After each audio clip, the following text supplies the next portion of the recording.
नमस्कार विद्यार्थियों। पिछले वीडियो में हमने एशिया में कृषि के बारे में विस्तार से विश्लेषण किया था,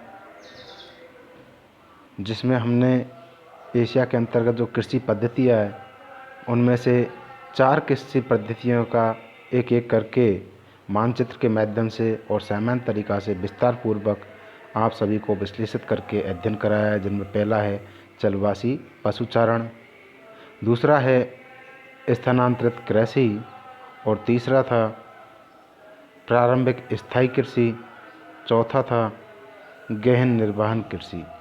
और गहन निर्वहन कृषि के ही उप विभाग भी थे जो मैंने बताए थे। पहला चावल प्रधान गहन निर्वहन कृषि और दूसरा चावल विहीन गहन निर्वहन कृषि। इन्हें हमने मानचित्र के माध्यम से भी विस्तार पूर्वक देखा था। मगर वीडियो बहुत लंबा हो जाता है, इस वजह से इसके 2 भाग मैंने किए। तो पहला भाग पिछली वीडियो में है, अब आज ये सेकंड भाग 2 के नाम से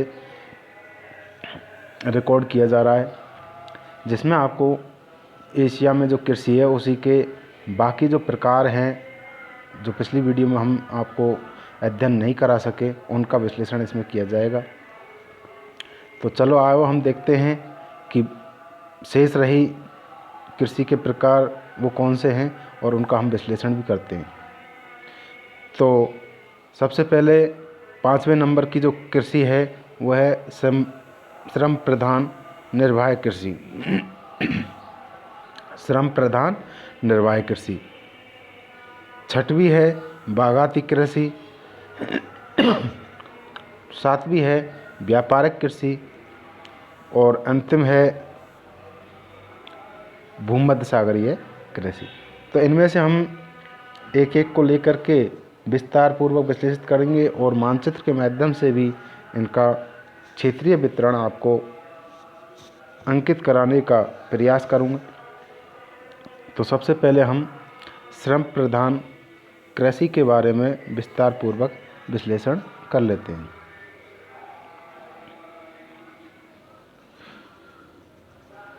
श्रम प्रधान निर्वाह कृषि है। इस कृषि की मुख्य विशेषता ये है कि यहाँ पर जनसंख्या का अधिक पाया जाता है। जनसंख्या का अधिक पाए जाने के कारण इस प्रकार की जो कृषि है उसमें मानव श्रम है उसका बाहुल्य होता है, मानव श्रम है उसका महत्व होता है, जिसकी वजह से यहाँ पर गहन कृषि जनसंख्या अधिक होने की वजह से और मानव श्रम है वो भी सस्ता मिल जाता है, जिससे यहाँ पर मानव श्रम के द्वारा ही इस प्रकार कृषि की जाती है। इसीलिए इसे श्रम प्रधान निर्वाह कृषि के नाम से जाना जाता है।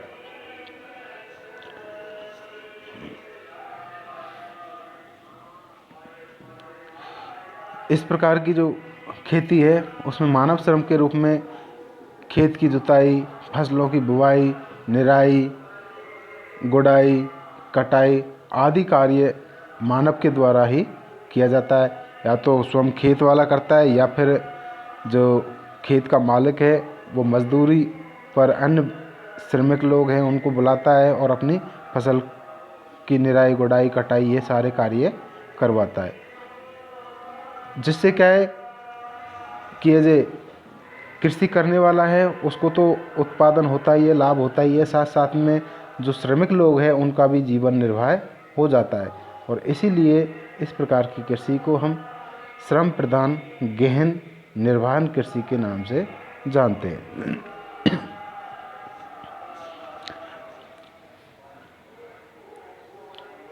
इस कृषि का जो क्षेत्रीय वितरण है वो मुख्य रूप से हमारे जो विकासशील देश है कुल मिला के, यदि दक्षिण पूर्व एशिया की बात करें तो जनसंख्या अधिक वाले क्षेत्र हैं जहां मानव श्रम है वो सस्ता मिल जाता है, उन क्षेत्रों में ये कृषि की जाती है, जिनमें मुख्य रूप से भारत, चीन, बांग्लादेश, म्यांमार ये आदि देश ऐसे हैं जहां बृहद पैमाने पर इस प्रकार की कृषि की जाती है, क्योंकि इनमें मानव श्रम की कमी नहीं है।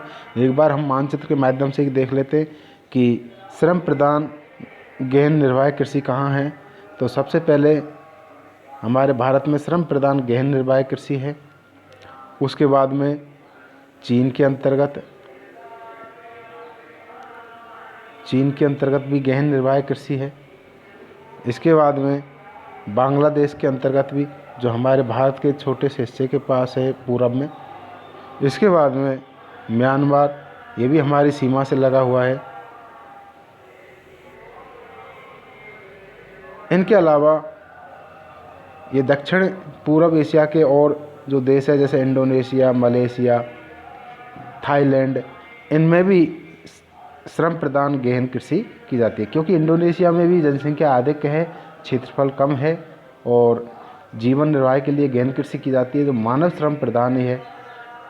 तो कुल मिला के जहाँ अभी परंपरागत तरीक़ों से जो कृषि की जाती है, उन क्षेत्रों में आज भी श्रम प्रधान गहन निर्वाह कृषि की जाती है। अब नेक्स्ट हम देख लेते हैं बागाती कृषि।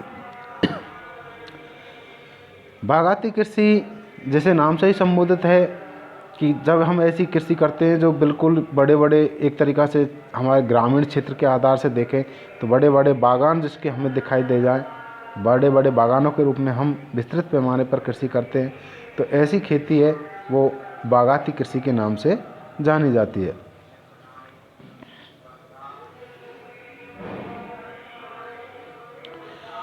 इस कृषि के अंतर्गत भी अधिकतर जो क्षेत्र है, आप ये भी सोच रहे होंगे कि बार बार इस दक्षिण पूर्व एशिया को ही बता रहे हैं, लेकिन हमारे एशिया महाद्वीप के अंतर्गत जो कृषि प्रधान जो मूल क्षेत्र है वो दक्षिण पूर्व एशिया के देश हैं वो ही है।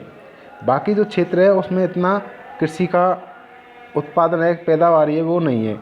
जैसे कुछ छिटपुट क्षेत्र है, जैसे स्टेपी क्षेत्र है, वहाँ गेहूँ का उत्पादन हो जाता है, लेकिन मुख्य रूप से जो कृषि पैदावार होती है वो इसी क्षेत्र में होती है। और इसी वजह से हर एक प्रकार की जो कृषि का जो क्षेत्रीय वितरण है वो दक्षिण पूर्व एशिया के देशों के अंतर्गत ही अधिकतर बतलाया जा रहा है। तो इसमें बागाती कृषि के अंतर्गत भी हम देखते हैं कि एशिया के जो दक्षिणी पूर्वी भाग हैं उनमें ये कृषि की जाती है। एशिया के दक्षिण पूर्व जो भाग हैं ये क्षेत्र, इन्हीं में ये कृषि की जाती है, जिनमें मुख्य रूप से चाय, कहवा, रबर, नारियल, कोको आदि की फसल है वो बृहद पैमाने पर उगाई जाती है।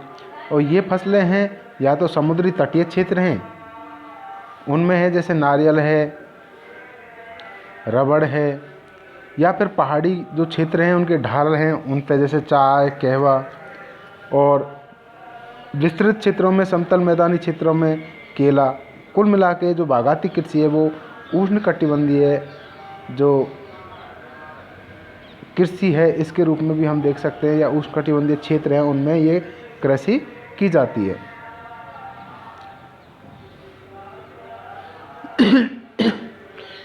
एशिया में व्यापारिक जो फसलें हैं वो 19वीं शताब्दी में, अर्थात बागाती कृषि है वो 19वीं शताब्दी में यूरोप वासियों द्वारा लगाई गई। और वर्तमान में विश्व का 90% जो प्राकृतिक रबड़ है वो इसी कृषि के अंतर्गत, बागाती कृषि के अंतर्गत ही उत्पन्न किया जाता है और हमारे दक्षिण पूर्व एशिया के क्षेत्र में ही उत्पन्न किया जाता है। यहाँ तक कि 70% जो चाय है वो भी हमारे इसी क्षेत्र से उत्पन्न किया जाता है, जिनमें हमारे भारत है, चीन है, जापान है। इन क्षेत्रों में हमारे 70% चाय उत्पन्न की जाती है। इनके साथ साथ में श्रीलंका है,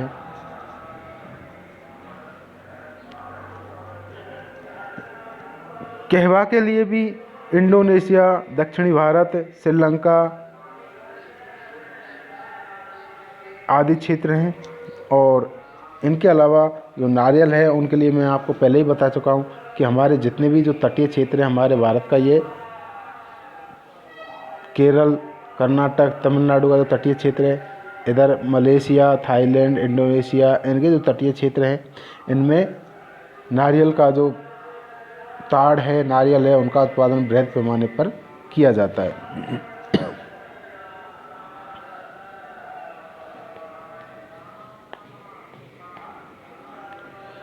अब इसका जो क्षेत्रीय वितरण है वो मानचित्र के माध्यम से आपको बता देते हैं कि जो बागाती कृषि है वो मुख्य रूप से हमारे भारत के दक्षिणी भाग श्रीलंका, म्यांमार, थाईलैंड, इंडोनेशिया द्वीप समूह,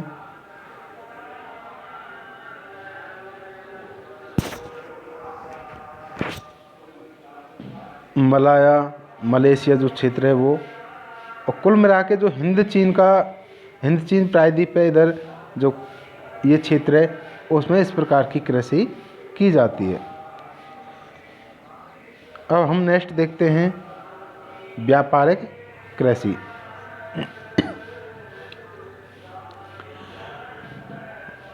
व्यापारिक कृषि पद्धति है एशिया के जो विरल जनसंख्या वाले क्षेत्र हैं उनमें की जाती है, क्योंकि जो गहन निर्वाह कृषि है वो तो जीवन निर्वाह के लिए की जाती है, लेकिन जहाँ पर जनसंख्या कम है और मशीनीकृत तरीक़ा से जो कृषि है वो की जाती है, वहाँ पर व्यापारिक तौर से या व्यापारिक आधार से ही कृषि की जाती है,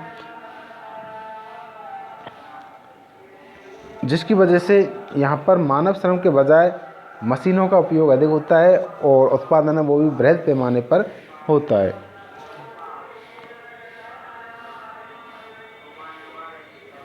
इस प्रकार की जो कृषि है इसके अंतर्गत मुख्य रूप से हमारी जो दक्षिण पूर्व एशिया को छोड़ करके बाकी जो एशिया है, अर्थात ये जो क्षेत्र है उत्तरी एशिया का जो क्षेत्र है, इस क्षेत्र के अंतर्गत ज़्यादातर इस प्रकार की कृषि की जाती है। इस कृषि में जो मुख्य फसलें हैं उनमें गेहूँ है, जौ, जई, राई, आलू, शकरकंद, ये फसलें हैं जो मुख्य रूप से उत्पन्न की जाती है। क्षेत्रीय वितरण आपको बता ही दिया है मैंने, फिर भी एक बार और संक्षेप में इसको पुनः मैं बता देता हूँ कि जो व्यापारिक कृषि है वो मशीनीकृत तरीक़ा से की जाती है, जो कि जहाँ पर विरल जनसंख्या और विरल जनसंख्या हमारे एशिया महाद्वीप के इसी क्षेत्र में है। और इसी क्षेत्र में हम यहाँ पर स्टेपी घास क्षेत्र, जो हम बार बार पहले भी बताते आए, वनस्पति के अंतर्गत भी, जलवायु के अंतर्गत भी, तो स्टेपी घास क्षेत्र है। इस स्टेपी घास क्षेत्र में गेहूं का उत्पादन है वो बृहद पैमाने पर किया जाता है, राई का उत्पादन है वो बृहद पैमाने पर किया जाता है, और जो कि व्यापारिक कृषि के लिए या मशीनीकृत तरीक़ा से ही किया जाता है। तो कुल मिला के हमारी जो व्यापारिक कृषि है, यह व्यापारिक कृषि रूस, चीन, मंचूरिया, इन देशों में मुख्य रूप से ये कृषि की जाती है। नेक्स्ट और अंतिम है भूमध्य सागरीय कृषि।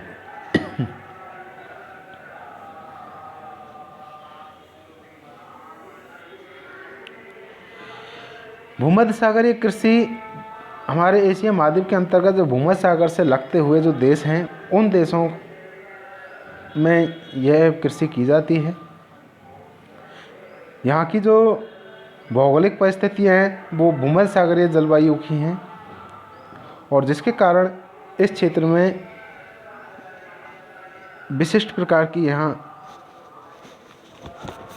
कृषि है वो की जाती है। और उस कृषि के रूप में हम फल उद्यान के रूप में देख सकते हैं, जो पहले भी आपको वनस्पति के अंतर्गत, जलवायु के अंतर्गत भी मैंने बताया कि यहाँ पर रसदार खट्टे जो फल है उनकी कृषि ही विशेष तौर से की जाती है।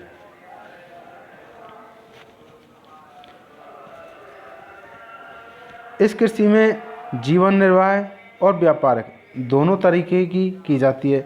यहाँ पर आपको जीवन निर्वाह कृषि भी मिल जाएगी और व्यापारिक कृषि है वो भी आपको देखने को मिल जाएगी। जो व्यापारिक कृषि है वहाँ पर उच्च मशीनीकृत तरीक़ा से की जाती है, और जहाँ गहन निर्वाह है वो परंपरागत तरीक़ा से की जाती है। और इसका जो क्षेत्र है वो मुख्य रूप से हमारा ये जो क्षेत्र है इसमें भूमध्य सागर के निकटवर्ती जो क्षेत्र है, वैसे गोले के अंतर्गत तो प्राय अरब प्रायद्वीप ये भी आ जाता है, लेकिन ये मरुस्थल है। लेकिन छोटा सा जो क्षेत्र है भूमध्य सागर के निकट का, इन देशों में यह कृषि मुख्य रूप से की जाती है, जिनमें आपको नाम भी बता देता हूँ कि कौन कौन से देश हैं, क्योंकि छोटे छोटे देश हैं जो इस छोटे गोले के अंतर्गत ही वो समाहित है। इनमें है Syria, Lebanon, Turkey, Israel, Jordan और इराक। ये भूमध्य सागर के इस तटीय क्षेत्र पर है। ये जो क्षेत्र है इसी में ये समाहित है। छोटे छोटे देश है, बिल्कुल द्वीप समूह, द्वीप है, कई कई तो द्वीप है, कई तटीय देश हैं, और ये भूमध्य सागर के किनारे हैं, जिसकी वजह से यहाँ पर भूमध्य सागरीय जलवायु पाई जाती है और भूमध्य सागरीय कृषि के रूप में यहाँ पर जानी जाती है।